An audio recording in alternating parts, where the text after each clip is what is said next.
Hello, welcome to Mrs. Small's Civic Responsibility course. I'm recording this for the parents at Open House on Thursday, October 15th. The Civic Responsibility course incorporates all the Lincoln High School academic and civic expectations. Students will be thoughtful communicators who read, write, listen, and speak effectively in preparation for careers or post-secondary education. Students will demonstrate continuous effort towards proficiency in all graduation requirements for graduation. Students will assume responsibility for their actions. They will contribute to the well-being of the wider community through service, and students will recognize their importance as participating members of American society within a global context.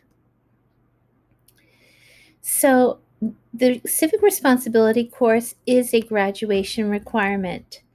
I'm going to emphasize that throughout the presentation because this is very important for our seniors.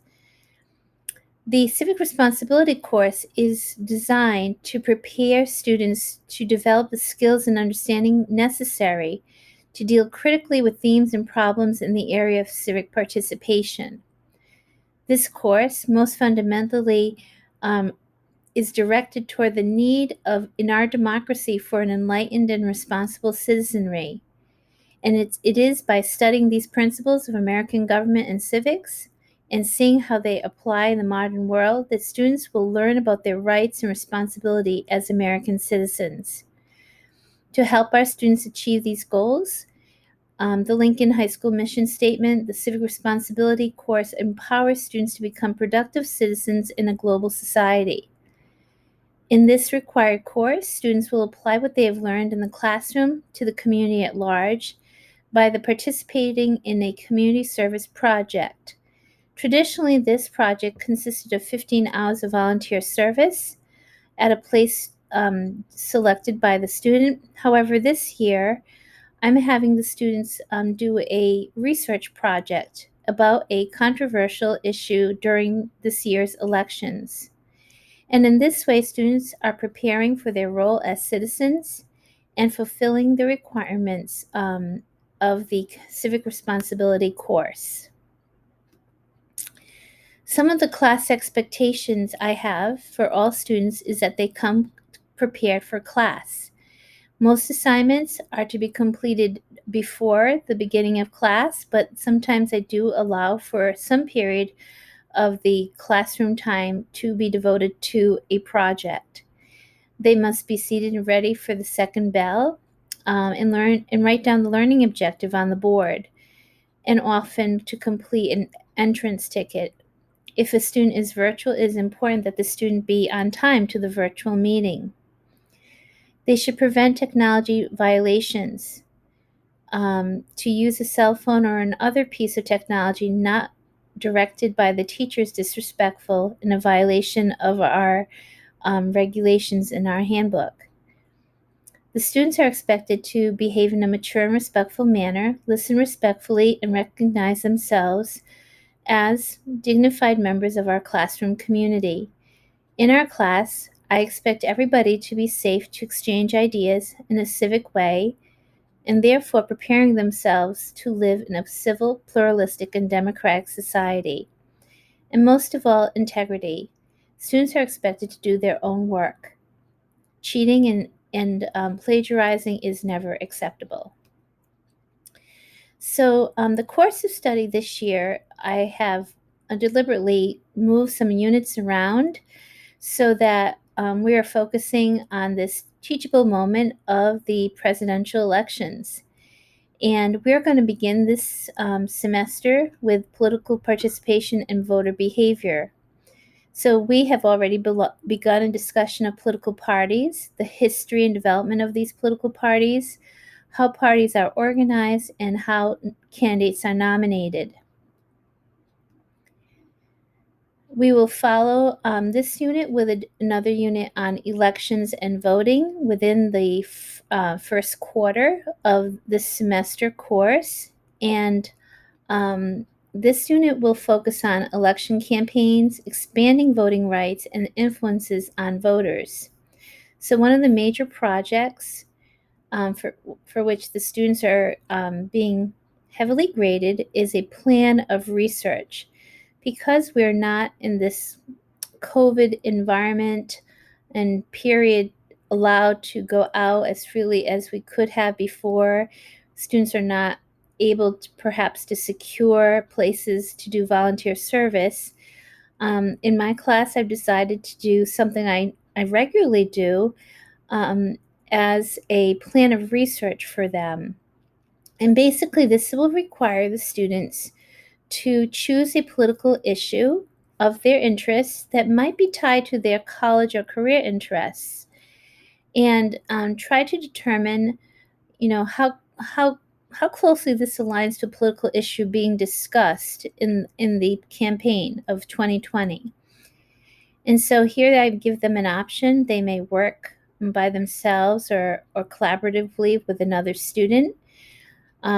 They do the research on this graphic organizer, and then this will translate into a Google slide presentation, which the students will then present to the class. Basically, it permits the students to research the issue, define it, which is often the first step.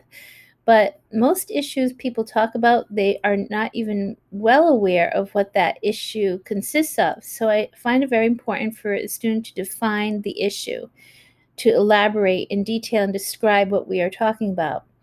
And then to use a current news article to discuss why that issue is controversial, to research the arguments on that issue on both sides. So I provide some links that give arguments on both sides of the issue, to discuss organizations that support the issue on both sides, the position of President Trump and Vice President Biden on the issue, what recent polls, statistics, or news on the issue are saying about this topic, and then after going through the steps to come to an informed opinion on the issue and possibly consider a compromise position.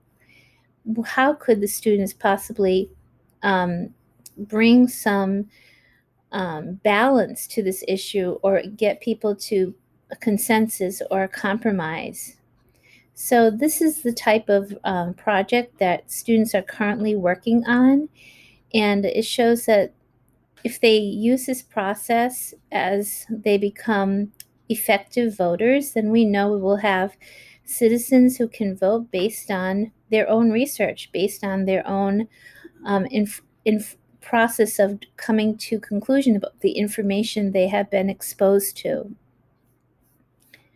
This brings us to the following units of study that will continue in the second quarter of the first semester. So in the second quarter, we will discuss the principles of government, the way different governments are formed, and then different economic theories. This will lead us to discuss political systems in the world today, particularly democratic and authoritarian governments, and how they're related to international organizations and global issues, and then bring us home with our own history and civics in terms of how the United States Constitution was developed as a response to issues happening in the colonial period, how it ties to the Declaration of Independence, and how it was a revision of the Articles of Confederation. It built on some features and then it completely departed, creating an entirely new government at the Constitutional Convention. We then spend a significant amount of time studying the Constitution. The students read the Constitution itself, understand its structure and principles.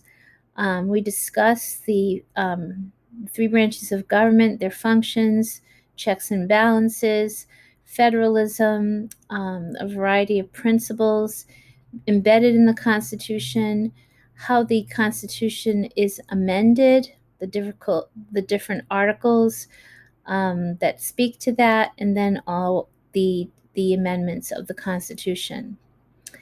Here is a breakdown of the course in terms of grading. So chapter test, common task, or projects would be 30% of the grade. The research project itself that I've just discussed is 40%. Other quizzes or formative assessments of homework are 20%, and class participation is 10%. So you may have noticed that because this is a teachable time in history, one of the assignments has been to listen to the presidential debate. Another assignment was to listen to the vice presidential debate. So we are using these opportunities to go through this election season and try to understand the nuances, the differences, and the similarities between the positions of both candidates. Some of our students in our classes will be voting, so hopefully this class will provide them with the balanced information they will need to make an informative vote. And then we have a little discussion here about the late assignments. And I have changed the designation of a late assignment from a 50 to a 70. So a late assignment will receive partial credit of a 70 and then a 0 beyond that. So I've done this in order to take into account this virtual hybrid situation that we are in, and also the stress of students taking so many courses with this environment of COVID and the difficulties of being at home. So being very sensitive to that, I've made that change. I've included in this last slide the Google Classroom link to period E and G. And finally, I leave you with a survey. So if you have any general comments, questions, or concerns, please feel free to fill that out. And thank you for watching my presentation. I look forward to meeting you at parent-teacher conferences. Thank you so much.